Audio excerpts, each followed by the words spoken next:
Hello and welcome to this week's edition of Called Bank Sports. Thank you for taking some time away from being glued to your television screen watching the round of 64. For just the Utah call out, sadly, Utah State lost yesterday to Texas Tech after having a pretty good first half. But it was awesome to see the Aggies get into the tournament this year. And tonight, fingers crossed that BYU is able to beat UCLA and move on to the second round. So, I mean, hopefully that would happen because right now, frankly, even though the game against Toronto last night was amazing for the Utah Jazz and the Boston win this week was great, it's been a rough past 10, 11 games for Utah. And they've had one of the worst defenses in the league since they played Philly last, I believe. And that's just really been kind of a stark contrast to what we've seen.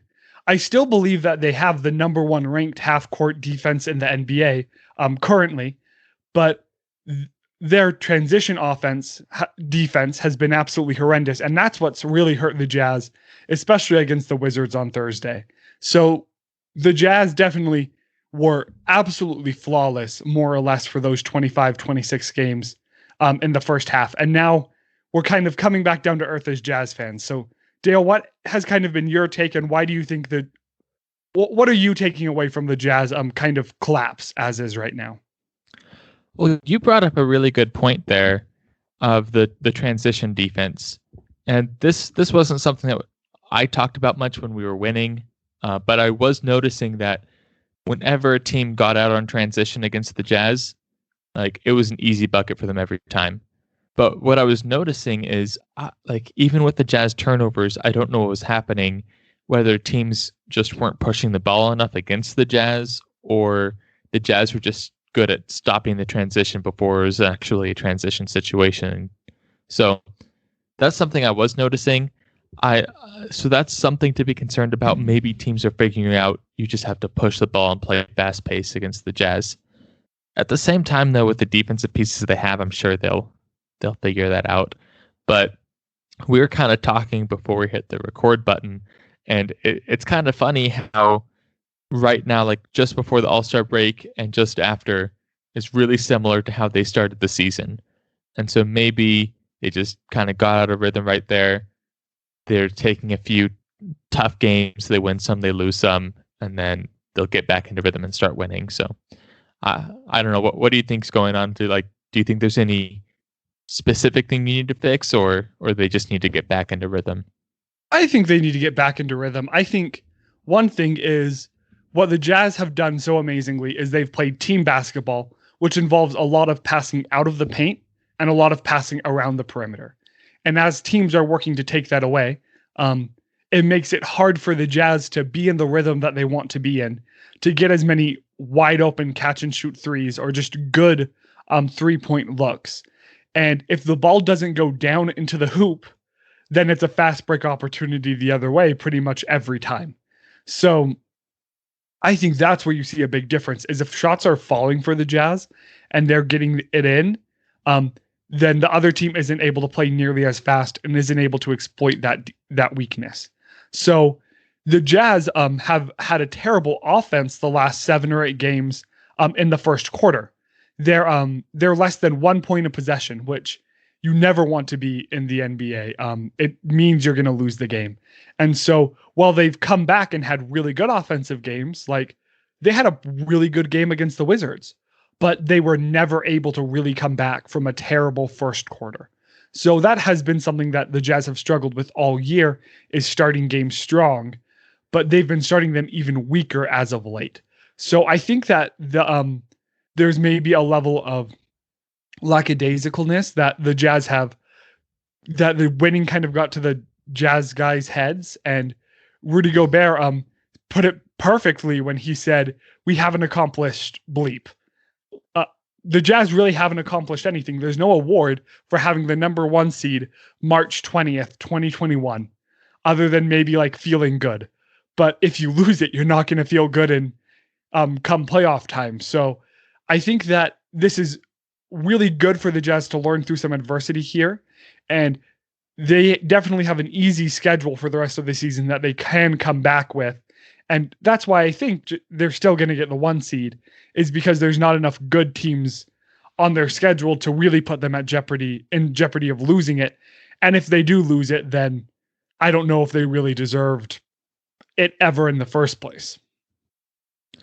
Yeah, those are some interesting points. I like going kind of back to that pace of the game. I think that's really interesting that the Jazz have a bad defense when the other team's going fast, but they have an amazing offense when they're going fast. And so I think that's kind of it's a weird dynamic there, but I think it's a good sign because it allows the Jazz to control the game. If they are ahead and their offense is looking good, then they push the pace of the game as hard as they can, because when the Jazz are like hot, they can outscore any team. And so if they can push the pace, they know that they'll be a net positive.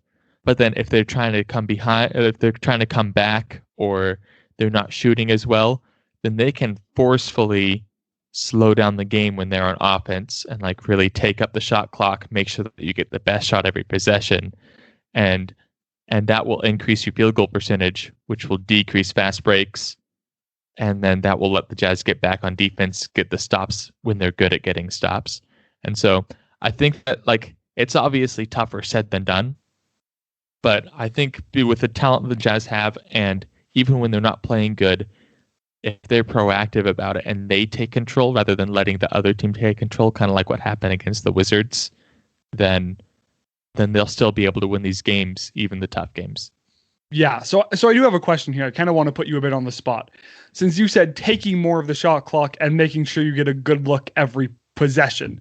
And so and now this is worded terribly, but I feel like a lot of the times in the NBA, you actually get bad shots later in the shot clock when you had good wide open looks earlier in the clock, because so many players don't want to shoot the ball, with 16 or 18 seconds on the left on the shot clock.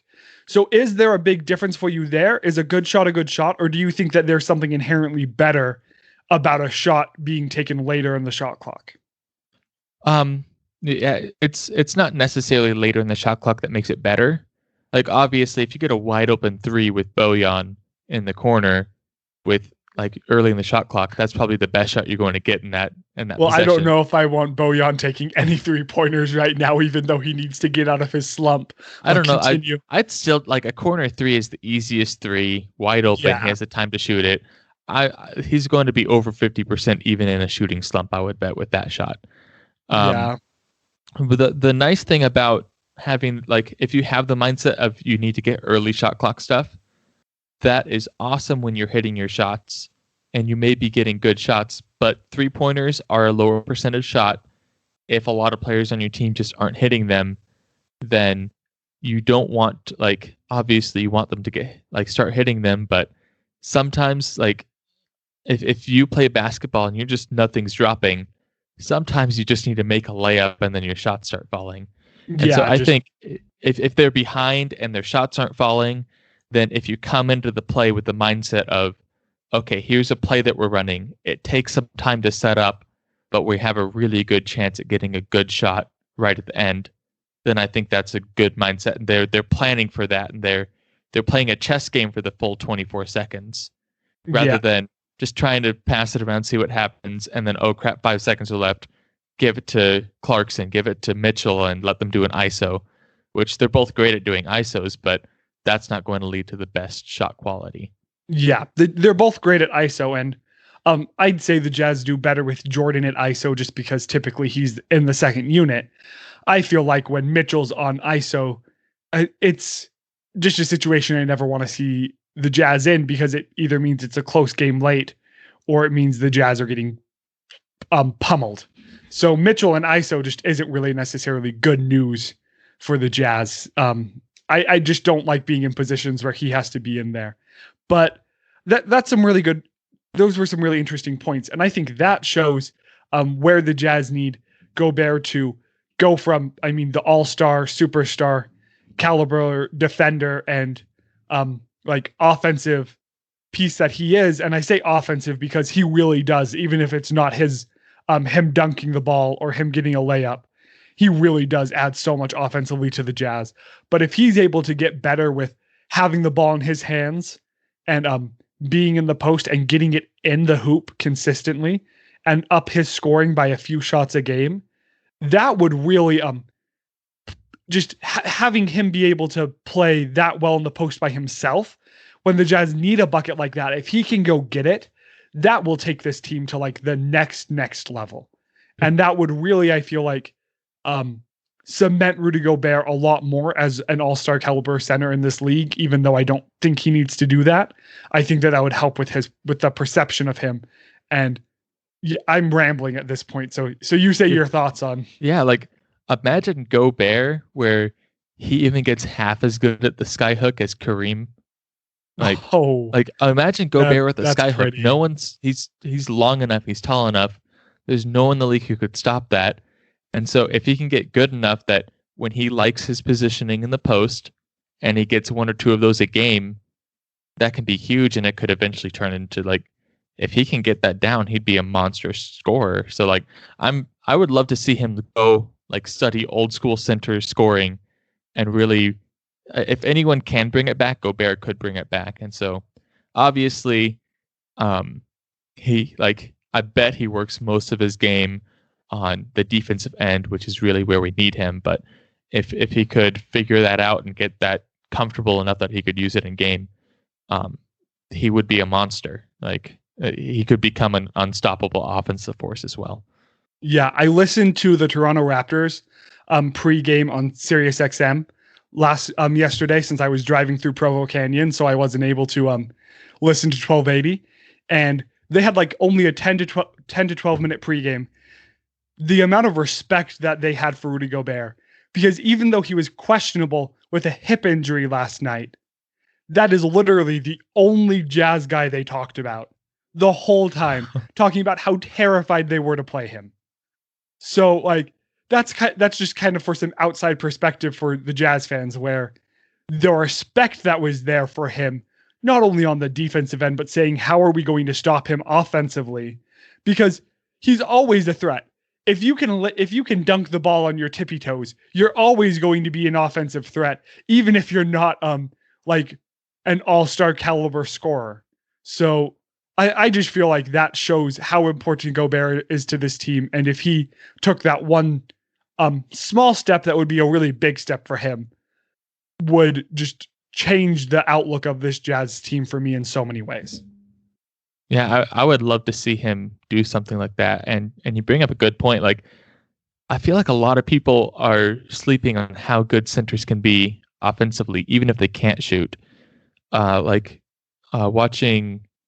Bojan. What is he, like 7'4", so he's a few inches taller than Gobert.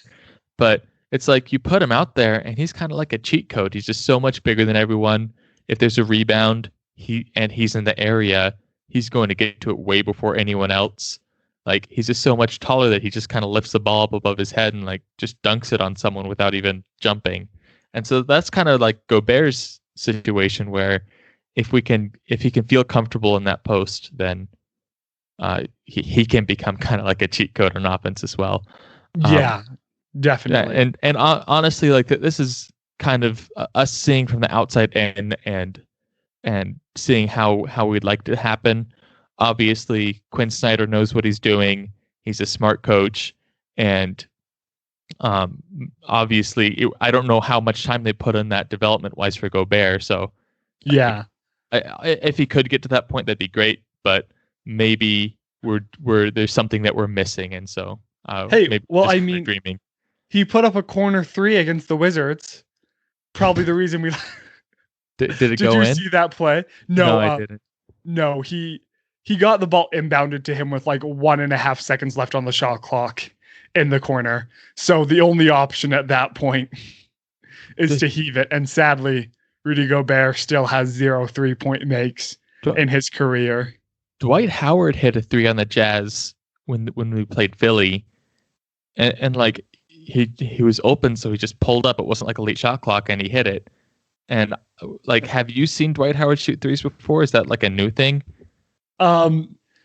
I think it's a pretty new thing. I remember in high school I did a report on 3-point efficiency, and I think Dwight Howard had a higher 3-point percentage than Kobe that year because Dwight had taken like 3 shots and made one of them, and Kobe had like a 30%. So I mean, Dwight Howard I think has had seasons where he shot better technically than Kobe Bryant from 3, but there's a reason they do the 150 minimum attempts. Yeah, Because it has if to you be make statistically relevant. if you make the one 3-pointer you take, I mean, dang, you're gonna have the best field goal percentage from 3-point of all time. But no, Gobert like is never really going to, I think, ever have that 3-point shot.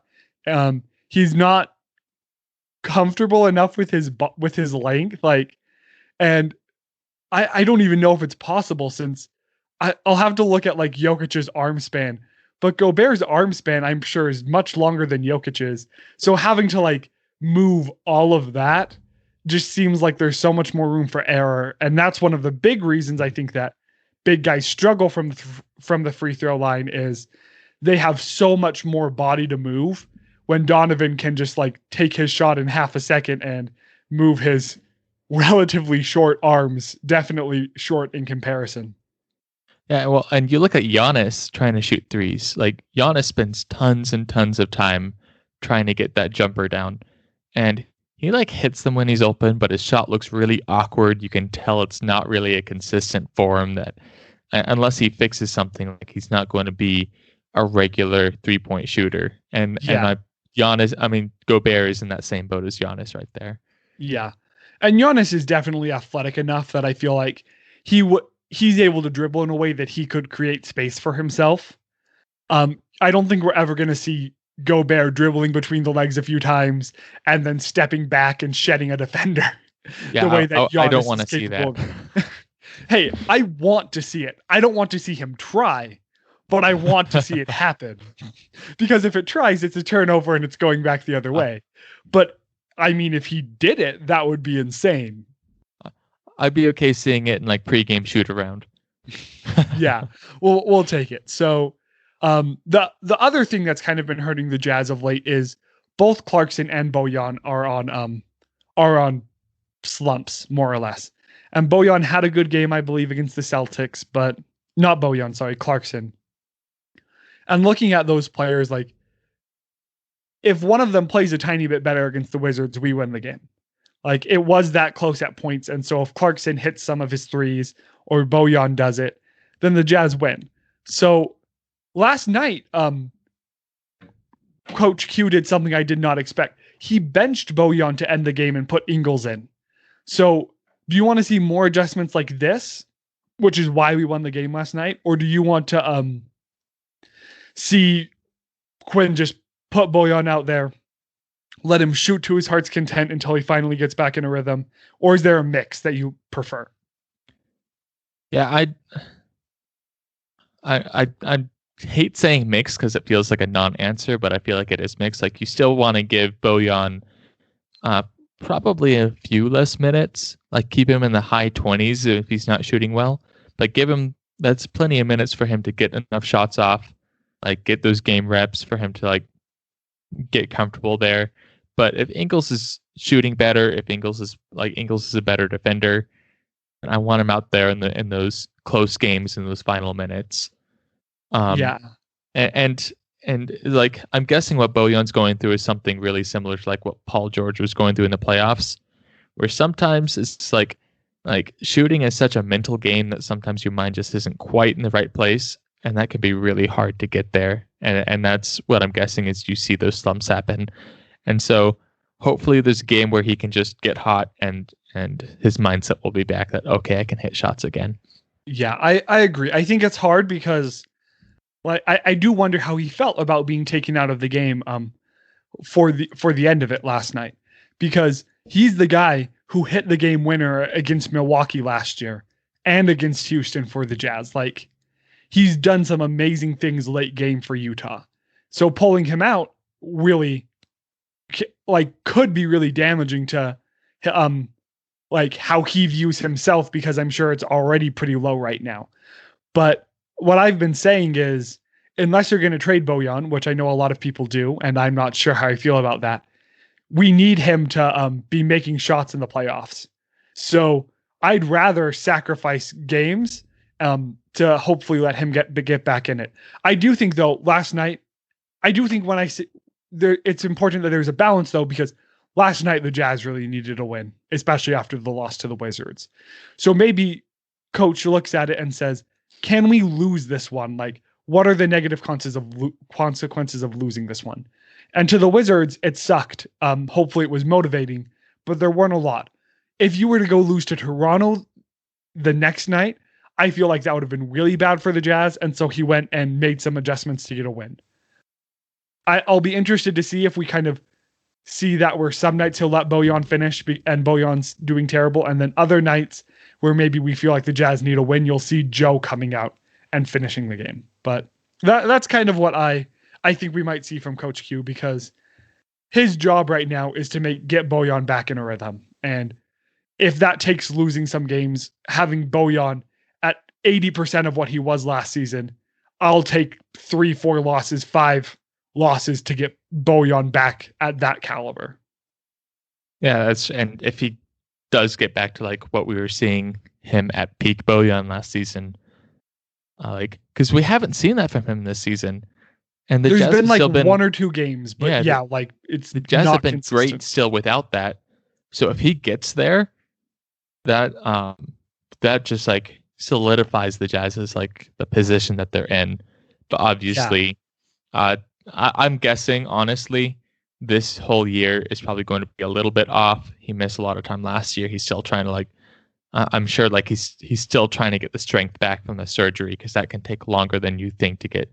He's probably at like 98%, but like that 2% can be a difference maker. So, and everyone else is doing so well that he's not getting the 20-25 shots he was getting last year. Since you just can't justify it when Ingles and Mitchell and Conley and most of the time Clarkson are doing significantly better than him. You just can't give him the reps that he's used to getting. So, and that's another thing that's tough to justify, is like you may give him the minutes, but if Mitchell's on fire, you want to let Mitchell shoot. You don't want to like tell Mitchell to slow down to let Bojan shoot 10 more shots. Yeah. Well, so those are our takes on where the Jazz are right now. Let us know in the comments what you feel, what you think, and how you think the Jazz are going to do in their games this next week. And also, I'm lame. I didn't do a bracket this year, but Dale did his bracket. So let us know in the comments if your bracket is busted, which I think everyone's is, because once Oral Roberts beats OSU, that's the end of it. But let us know how your March Madness is going too. So thank you so much for everyone for tuning in, and have a great week.